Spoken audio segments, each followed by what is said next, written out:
আসসালামু আলাইকুম everyone, welcome my channel শখের রাঁধুনি। আশা করছি সবাই ভালো আছেন। তো নতুন একটা রেসিপি নিয়ে চলে আসলাম আপনাদের সাথে শেয়ার করতে। আজকে আমি লাউ রান্না করব গরুর হাড় দিয়ে। তো আমি এর জন্য সব কিছু কেটে অফ ক্যামেরায় পরিষ্কার করে রেখে দিয়েছি। আমি এবার ভিডিওটা বড় না করে মেইন রান্নার প্রসেসিংয়ে চলে যাচ্ছি। এবার আমি একটা কড়াইতে তেল দিয়ে দিলাম। এখানে আমি 3 কি 4 চামচ মতো তেল নিয়েছি, চা চামচে। এরপর আমি এখানে ফার্স্টে রসুন কুচি দিলাম, একদম গ্রেটার দিয়ে গ্রেট করা যে রসুনটা আছে ওইটা দিয়ে একদম ভালো করে ভাজবো, যেটা মানে একটা ব্রাউন কালার চলে আসবে ওইটার জন্য। এরপর আমি আবার এখানে পেঁয়াজ দিলাম, পেঁয়াজটাও একদম ব্রাউন কালার করে নিব। এতে যে ফ্লেভারটা হবে এবং কালারটা মানে রান্নার যে কালারটা আসবে এটা আপনি দেখলেই আসলে অবাক হয়ে যাবে। এরপর আমি এখানে কিছুটা পেঁয়াজ পাতা দিয়ে দিলাম, 1 কাপ মতো। এবার আমি পেঁয়াজ পাতাটা খুব ভালো করে মশলার সাথে মানে পেঁয়াজটা কষিয়ে নেওয়ার পরে এবার আমি কিছুর বাটা দিয়ে দিচ্ছি।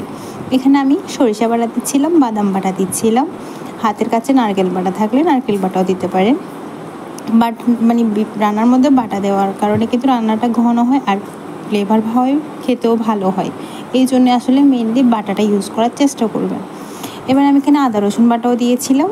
আদা রসুন বাটা দেওয়ার পরে আমি সব কিছু ভালো করে কষানোর পরে আমি এখানে টমেটো বাটা দিচ্ছিলাম। আমার কাছে টমেটো বাটাটা ফ্রোজেন ছিল, ওই জন্য দিয়ে দিলাম। আপনারা চাইলে সাথে সাথে গ্রেটার দিয়ে গ্রেট করে অথবা মিক্সার একটা ব্লেন্ড করে এনে দিয়ে দিতে পারেন। এরপর আমি এখানে একটু গরম পানি অ্যাড করলাম। গরম পানি অ্যাড করার পরে এবার আমি খুব ভালো করে মশলাটা ফার্স্টে ভালো করে কষাবো, যাতে যে কাঁচা গন্ধটা আছে পেঁয়াজ আদা রসুনের এটা চলে যায়। এই ধরেন আমি 3-4 মিনিট মতো একদম লো ফ্লেমে ভালো করে কষাচ্ছিলাম। আমি সবসময় রান্না স্টার্ট করার সময় কিন্তু রান্নাটা চুলাটা মানে লো ফ্লেমে রেখে রান্নাটা করি। এবার আমি এখানে সুগন্ধি পাতা দিয়ে দিলাম আর কাঁচামরিচ দিয়ে দিলাম। আচ্ছা, কাঁচামরিচটা আর সুগন্ধি পাতা দেওয়ার কারণে এখানে একটা স্ট্রং ফ্লেভার আসবে, পুরো রান্নাটা ধরে থাকবে ওই জন্য। এবার আমি এখানে রং এলাচি দিচ্ছি, রং এলাচি এবং দারচিনি দিয়ে এবার সব কিছু আরও 1 মিনিট কি 1.5 মিনিট মতো আমি এখানে কষিয়ে নিচ্ছি। দেখেন আমার গুঁড়ো মশলা দেওয়ার আগে কিন্তু কালারটা অনেকটাই চেঞ্জ হয়ে গেছে। এবার আমি এখানে হলুদ গুঁড়া দিলাম আধা চামচ, ধনিয়া গুঁড়া দিলাম 2 চামচ, মরিচ গুঁড়া দিলাম 2.5 চামচ মতো দিয়ে এবার গরম পানি দিয়ে আমি মশলাটা কষিয়ে নেব। আচ্ছা, আপনাদের আমি বলে রাখি রান্নাটা অবশ্যই গরম পানি দিয়ে করার চেষ্টা করবেন, এতে করে রান্নাও তাড়াতাড়ি হবে আর মশলার কালারটাও ভালো থাকবে।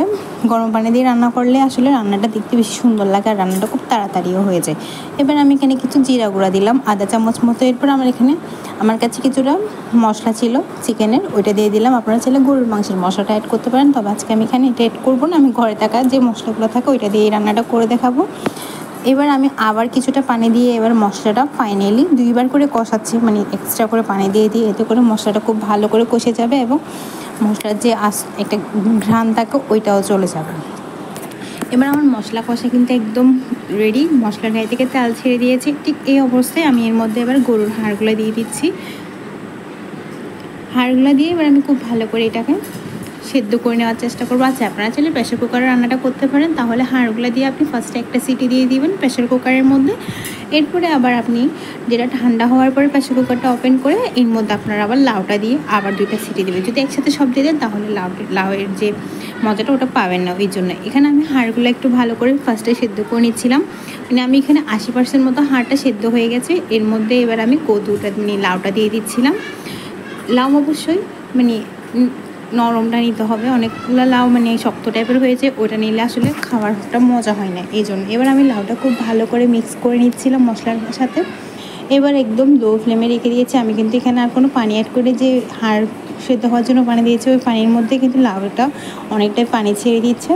এবার আমি এখানে আরেকটু নাড়াচাড়া করে আবার ঢাকনা দিয়ে রাখবো, লাউটা সেদ্ধ হওয়ার জন্য ওয়েট করব। আচ্ছা, এভাবে বলে রাখি আপনারা যারা আমার চ্যানেলে নতুন তারা অবশ্যই আমার চ্যানেলটি সাবস্ক্রাইব করে রাখবেন আর পাশে থাকা বেল আইকনে ক্লিক করে দেবেন।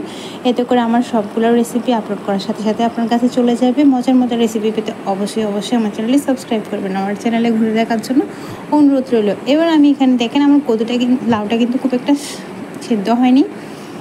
আমরা আসলে চিড়িয়াখানার মানুষ কদুই বলে থাকি, তো এই জন্য আসলে আমার মুখ দিয়ে এটা বারবার আসতে, সেটার জন্য আমি সো সরি। এবার আমি এখানে যতটুকু আমি ঝোল রাখতে চাচ্ছি ততটুকু ঝোল দিয়ে দিলাম। এই তরকারি একটু ঝোল হলে আসলে ভালো লাগে।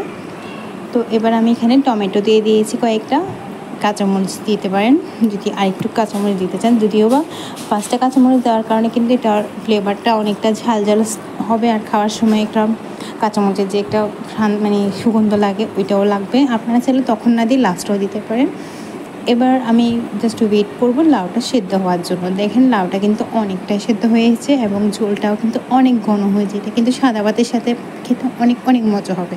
আর হ্যাঁ, অবশ্যই কিন্তু লবণ দিবেন অ্যান্ড লবণটা লাস্টের দিকে ভালো করে চেক করে নেবেন। ফার্স্টে খুব বেশি লবণ দিয়ে দিবেন না, 1 চামচ মতো দিয়ে ওয়েট করবেন, রান্নাটা শেষের দিকে লবণটা টেস্ট করে এরপরে লবণটা দিয়ে দিবেন। আমার রান্না কিন্তু ডান। আজকে মতো এইটুকু। কেমন হয়েছে